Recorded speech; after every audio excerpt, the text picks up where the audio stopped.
Hi, everybody. Welcome back to a new episode of Let's Finish the Thought. My name is Ange, and I was back with another thought. I want to explain to you guys a little bit about how my brain works because I've told you some stuff that happened to me, but that's what happened to me.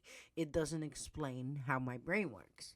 So, I wanted to start this episode by thanking you for being here, obviously, and by explaining something.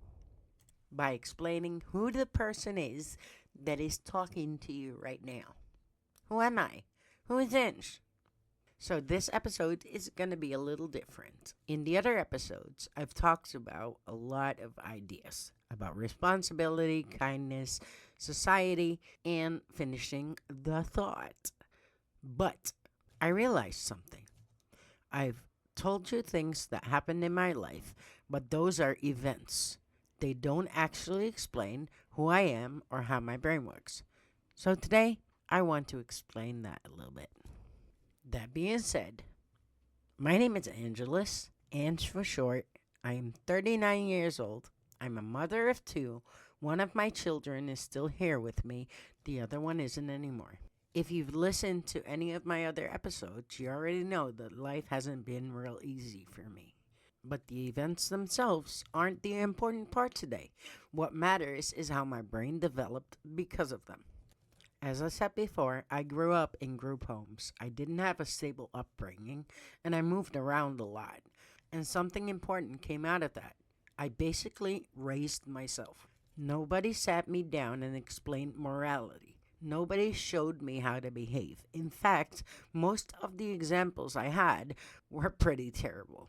And strangely enough, that actually gave me a very clear rule.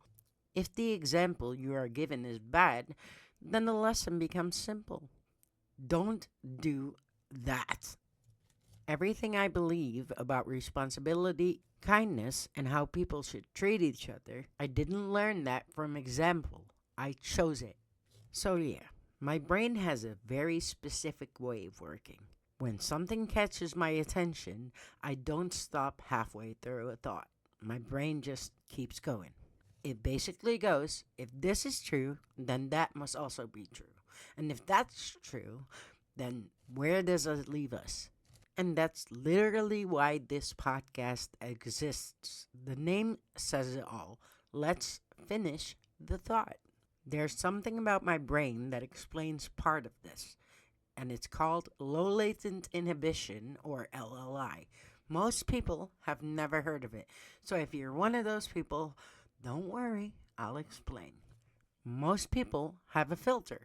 That filter blocks out a lot of information from the world around them: sounds, patterns, movements, small details.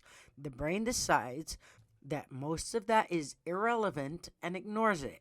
With low latent inhibition, that filter is weaker. So instead of the brain saying, this is not important, it lets more information in. And most people misunderstand this. It's not just that you notice more things, it's that your brain is less likely to dismiss it as irrelevant. So, things that other people stopped noticing a long time ago, my brain is still looking at. The way I personally explain it is with a computer analogy. Most people's brains close background programs automatically. My brain doesn't. Everything stays open. Now, here's the important part.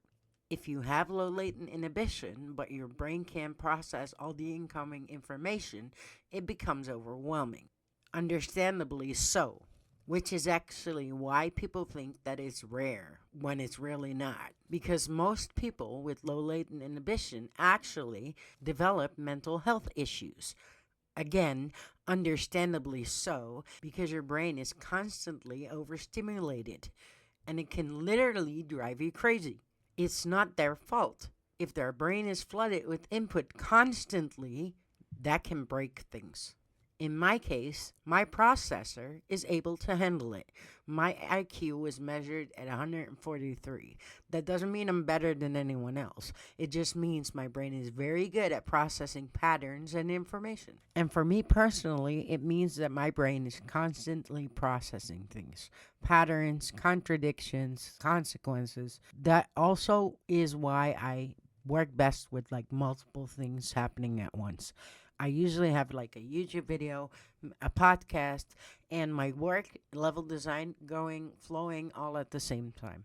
Now, to most people, that sounds chaotic, but for me, it's actually the amount of input my brain needs to stay focused.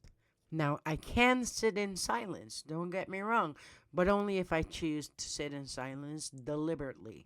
And please understand that this is not a superpower. It just simply means that my brain processes a lot of information constantly, whether I want it or not. So, let me give you a very simple example from everyday life. When my kids were little and I went to pick them up from school, there would be all these parents standing in the hallway waiting for their kids to come out. And most people just stand there, maybe talk to someone next to them, or maybe be on their phones, right? For me, that's completely different. I hear everything. I see everything. Not because I'm trying to listen, but just because my brain doesn't filter it out. Now imagine standing there. On one side of the hallway, I hear a conversation about someone leaving their husband because he cheated on her with a girl named Jessica. And on the other side of the hallway, someone's talking about buying a new car, a red Fiat. I don't need that information. I don't want that information, but my brain stores it anyway. And that's actually why I started wearing headphones with music as I stood there waiting for my kids. The music gives my brain something to focus on so it doesn't keep absorbing everything around me. And that's what low latent inhibition can feel like. Your brain just doesn't automatically filter out things that most people's brains automatically do. And again, that does not make me better than anyone else. It just means that my brain processes the world differently. And again, trust me when I tell you, it is not a superpower. It's more annoying than anything else. And another thing my brain does constantly is thinking several steps ahead. I always have a backup plan for almost everything. Not because I'm worried something will happen, but because my brain just automatically runs scenarios anyway. It's like my brain says, what if it goes wrong? So it runs through situations, finds a solution, and then stores it somewhere in the background just in case. Most of the time, those scenarios will never happen, but my brain runs them anyway. And another thing I notice a lot is patterns of how people behave, how society works, and patterns in contradictions. And when you combine that with the brain that likes analyzing patterns and thinking several steps ahead, you get this podcast. So, when you listen to this podcast, what you're really hearing is my brain doing what it naturally does. Something catches my attention, my brain follows the consequences, and I keep going until the staircase ends. Anything I say on this podcast should be taken with a grain of salt. You should do whatever the fuck you want with it. Talk to me about it. Comment, like, share. Let's have a conversation. I'm not asking anyone to agree with me. I'm just asking you to sit with it. Because if this is true, then the consequences of that truth matter. And most people just stop halfway through a thought, and my brain doesn't. So let's finish the thought together. And we're back to square one. My name is Ange. Thank you so much for listening. In the pinned comment, it should say, let's talk about it together. Please feel free to comment and talk to me. I will respond to every single comment. I only have 5 subscribers now, so that shouldn't be that hard. Thank you again for listening. Thank you for hanging out. I will see you guys in the next episode. Later, Gator.